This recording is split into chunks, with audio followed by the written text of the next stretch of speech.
Alexandra, frage die Karten, zeigen mir einen Weg.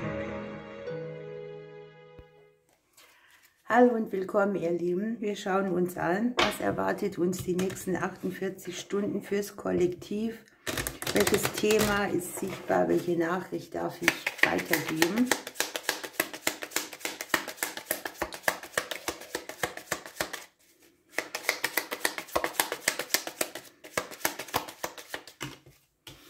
Ja, das Außen wird ganz wichtig. Es geht um Einflüsse aus dem Außen, um Dinge, die wir nicht kontrollieren können. Es geht darum, wie werden wir wahrgenommen, wie nehmen wir andere wahr, wo zeigen wir uns und wo nicht.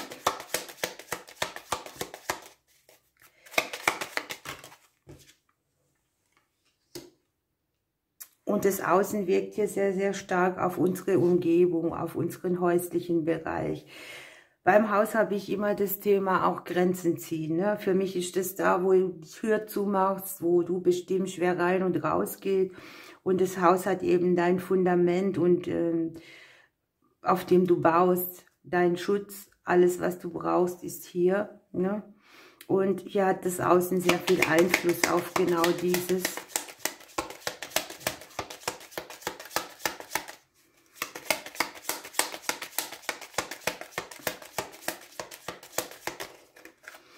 Vielleicht hat der eine oder andere auch die nächsten 48 Stunden so ein bisschen das Gefühl, ich möchte nicht raus, ich brauche mehr Schutz, ich ziehe mich zurück. Ich muss gegen Situationen oder Gegebenheiten erstmal Rückzug haben oder auch Grenzen setzen. Ja, hier sind belastende Gedanken, hier sind Umbrüche, hier ist Stagnation, hier ist klar, dass irgendwas endet und irgendwas fängt neu an. Irgendwas transformiert sich und hat Einwirkungen auf das ganze Umfeld. Es können hier Familienthemen sein oder irgendwelche Sachen, wo man verstärkt auch mit der Vergangenheit konfrontiert wird. Was ich da immer so wahrnehme, ist, wenn ihr zum Beispiel in einem Team arbeitet, ja, und da gibt es ja immer diese verschiedenen Charakteren. Und ich habe festgestellt, diese verschiedenen Charakteren, die triffst du überall wieder. Ne?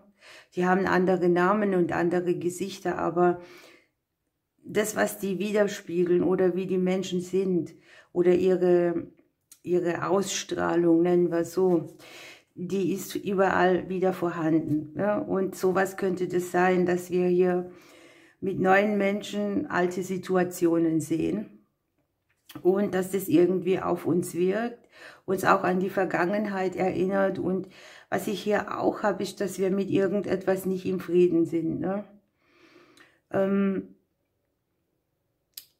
Es können hier Situationen sein, die vielleicht auch unterschwellig auf uns einwirken, wo uns jemand nicht unsere eigene Größe leben lässt, wo uns jemand klein halten will. Ne? Und das haben wir in der Vergangenheit schon mal gehört und hier kommt jetzt die Wiederholung durch eine andere Situation, durch eine andere Person.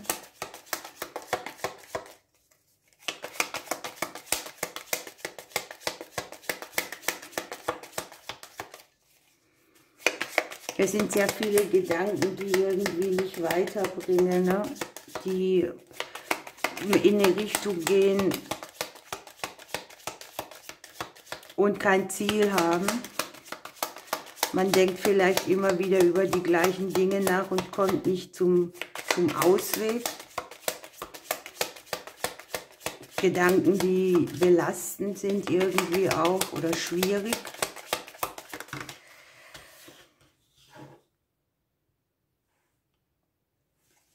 Ja, es geht um Grenzüberschreitungen bei Herzensangelegenheiten, Umbrüche in der Liebe. Hier liegt sehr viel, was auch zum Beispiel aus unverbindlichen Partnerschaften so mitschwingt. Das heißt, du möchtest irgendeinen Partner, aber der möchte dich nicht und du hast ja dieses Gefühl, du kommst nicht weg. Und irgendwie spiegelt das Außen diese Situation sehr. So, irgendetwas aus Kindertagen wirkt hier sehr stark. Etwas, was uns sehr am Herzen lag, eine Herzensangelegenheit.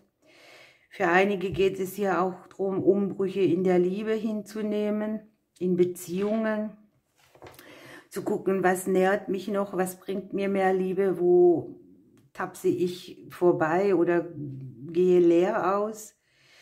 Wo habe ich hier die Leidenschaft zum Leben irgendwie nicht so wirklich und brauche hier deshalb meine Grenze oder meinen Schutz. Und man sieht hier einen Neubeginn. Etwas stellt sich neu auf.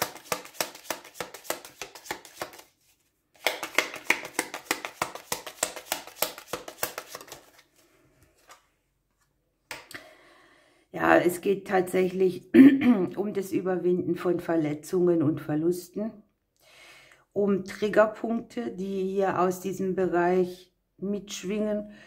Man hat hier so viele Plötzlichkeiten, schnelle Dinge aus dem Umfeld, vielleicht auch Wegkorrekturen, dass man das gar nicht so richtig greifen kann. Und es liegt hier ein großes Potenzial drin, etwas für sich zu klären, eine Belastung oder eine Wunde zu schließen.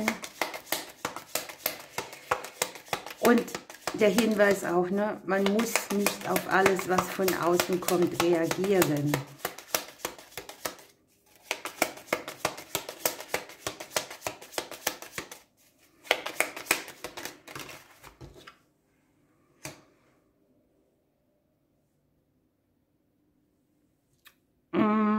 Wir haben tatsächlich den Liebesbereich, den partnerschaftlichen Bereich angezeigt.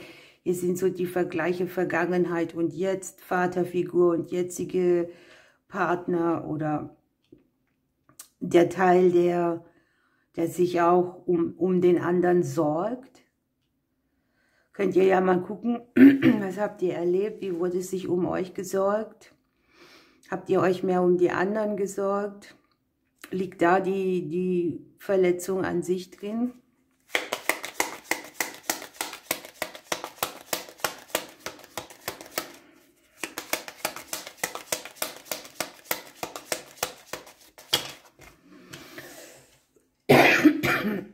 Und hier haben wir die Beziehungskarte. Unten haben wir unsere Wünsche, Träume und Sehnsüchte. Es geht sehr viel um Emotionen hier. Ungelebte Emotionen oder Emotionen, die nicht weiterbringen, weil sie bei sich behalten werden. Es geht um eine Sache, die man vielleicht auch mehr nach außen bringen muss, um sie zu beenden. Sich anders zeigen, anderen die Grenzen aufzeigen, wäre hier sehr wichtig. Es geht um das Erbe auch der Familienthemen. Ne? Das ist sehr familienthemenlastig, was hier die Genetik macht in den Beziehungen, in Partnerschaften, in Verbindlichkeiten aller Art.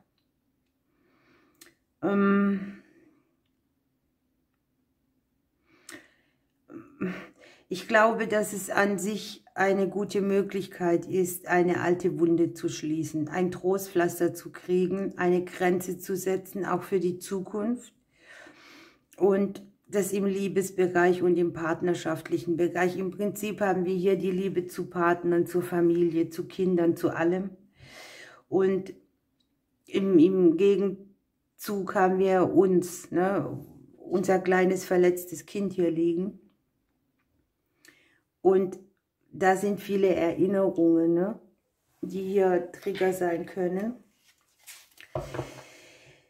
Ja, was kann ich noch sehen? Falls jemand von euch hier umziehen möchte, gibt es hier eine gute Gelegenheit, ein neues Objekt zu finden, etwas zu finden, das einem am Herzen liegt. Eine schöne Immobilie, eine schöne Wohnung, sowas alles. Kann ja ein bisschen weiter weg sein von euch oder auch da, wo das Außen eine große Rolle spielt. Kann hier auch ein Familienmitglied betreffen. So, wir schauen ein bisschen tiefer. Das ist ja schon eine sehr schwierige Angelegenheit hier, die aber natürlich auch Transformation braucht. Unten haben wir das Thema Freiheit, ne? Er möchte sich etwas befreien und der Rabe kommt dazu mit der Wahrheit. Das sind so Stunden, die uns hier bevorstehen, wo absolute Aufrichtigkeit gefragt ist. Die eigene Wahrheit auch zu finden und sie nach außen zu bringen, zu erkennen, was ist echt und was ist nicht echt, wo sind nur Trigger und wo lebe ich tatsächlich etwas, was nicht meiner Wahrheit entspricht, wo halte ich mich auch zurück, ja, weil ich denke, wenn ich mich zeige, wie ich bin, werde ich vielleicht angegriffen oder bewertet aufgrund meiner Wahrheit oder auch verurteilt. Und tatsächlich kündigt sich etwas an, wo man tatsächlich loslässt, was nicht authentisch ist. Man beginnt echt zu sein. Ja? Eine Zeit, wo wir ergründen, was für uns die Wahrheit ist, wo wir ehrlich gegenüber uns sind und auch anderen und wo wir auch als leuchtendes Beispiel vorangehen können. Hier geht es nicht darum, unehrliche Geschichten zu leben, ne? Sondern hier liegt vielleicht auch die bittere Erkenntnis, was man bisher eigentlich gelebt hat und wo man mehr so Kompromisse gemacht hat, die eher Belastung mitbringen, anstatt frei zu machen. Die Wahrheit befreit, würde ich sagen. Das gilt aber nicht für alle. Mit der Wahrheit gehen die Menschen verschieden um. Jeder hat irgendwo auch eine eigene Wahrheit. Und wir haben hier den Pfau noch. Es geht um eine Situation, die wir vollenden. Hier geht es auch darum, dass man, ja, wie soll ich das nennen, dass man eigentlich einen paradiesischen Zustand hätte haben können, aber man hat hier einen faulen Kompromiss. Und da liegt das Erkennen drin und diese Wahrheit kann bitter sein. Man sagt ja auch, der Pfau stolziert so stolz, ne? Und deshalb sagt die Karte auch, überwinde mal ein bisschen die menschliche Natur, da überall, wo Eitelkeit, Hochmut und Stolz ist. Der Pfau möchte an die Schönheit des Lebens erinnern, an das Paradies, an die Möglichkeiten des Lebens und an die eigenen Fähigkeiten, hier in dem Fall auch unabhängig zu sein. Hier möchte Führung, ne? Wir haben ja mit dem Boot auch, ne? Wo geht die Reise hin? Hier möchte Führung in unser Leben kommen. Wir brauchen ein bisschen Zeit, um uns innerlich zu lehren, deshalb liegt hier auch diese Rückzugtendenz. Nimm dir den Raum auch. Lass das, was von außen kommt, ein bisschen an dir abprallen. Und hier liegt eine sehr wichtige Botschaft, die man in der nächsten Zeit erhalten wird. Man kann eine alte Angelegenheit in Frieden lösen. Und es gibt so ein bisschen Gnade, die einen befreit. Wow, wieder mal sehr tiefgründig. Ich möchte mich hier mal noch mit den Karten verbinden.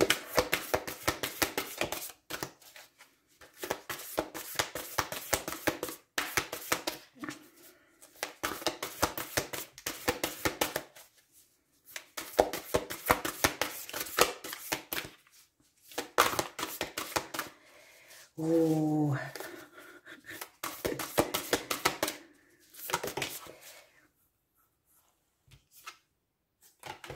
Nonsens. Es ist Zeit, das auszusprechen, was Sinn macht. Ich finde, das passt auch wunderbar, denn wenn du hier merkst, welch Unsinn, ja, welch Unsinn, Und hier erkennst du die Wahrheit, dann gilt es eben, das auszusprechen, was keinen Sinn mehr macht und was Sinn macht. Und unten haben wir noch, I want to be a queen. Erkläre Frieden, ja, sende eine Friedenserklärung aus. Hier wird so eine Testsituation irgendwie beschrieben. Und wir bestehen diesen Test und wir finden die richtigen Antworten, würde ich es mal nennen, für diese Situation. Und ich sage es aber extra nochmal, diese Antwort, die kann unter Umständen bitter sein. Dieses Eingestehen, was hier eigentlich für Nonsens liegt. Und dann zu erkennen auch, wie lang hat man denn dann schon so mitgemacht, ohne dass man dahinter geblickt hat. Das ist hier die Aussage. Wir schauen mal, welche Sanssouci-Karte hier noch mitschwingt für diese Legung.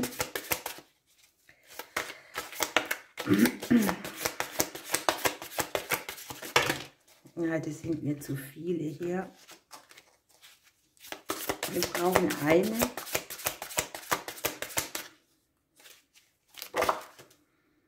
Und da ist sie. Ja, hier geht es um ein erhebendes Lebensgefühl. Hier geht es um Strandspaß. Hier zeigt sich jemand auch so, wie er ist. Ne? Man kommt in der Selbstliebe an. Man spürt, dass man auch alleine glücklich und zufrieden sein kann. Und man setzt sich, egal wie die Gegebenheiten sind, ja auch körperlich zu sehen, einfach dahin und beansprucht seinen Platz. Und das hat sehr viel mit Selbstliebe zu tun. Hier, ne, wie zeigt man sich, wie gibt man sich und wo hat man Angst, etwas von sich wegzulassen, um dass man nicht beurteilt wird. Und wie und was hat das alles mit der Wahrheit zu tun? Ja, ihr Lieben, denkt an die Vollendung. Es ist eine Möglichkeit, ein Thema aufzulösen. Einen sehr tiefgründigen Prozess zu gucken und bei sich selber ankommen, ist ein Thema, das uns ja lebenslang auch beschäftigt. Ne? I want to be a queen. Und hier sitzt Madame Plaisir und genießt ihre Zeit. Schauen wir mal, was der Engel noch sagt und dann lassen wir das so stehen. Denkt daran, das ist eine kollektive Legung. Ich sage es immer wieder dazu. Manche gehen in Resonanz und manche eben nicht. So.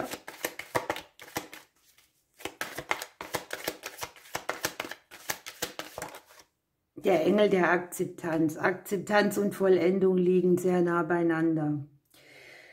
Okay, nimm die Gegenwart mit ihren Ereignissen an und erkenne den Sinn, der in allem steckt. So bleibt der Fluss des Lebens im Gleichgewicht und deine Gedanken und Taten richten sich darauf, dich in die richtige Richtung zu führen.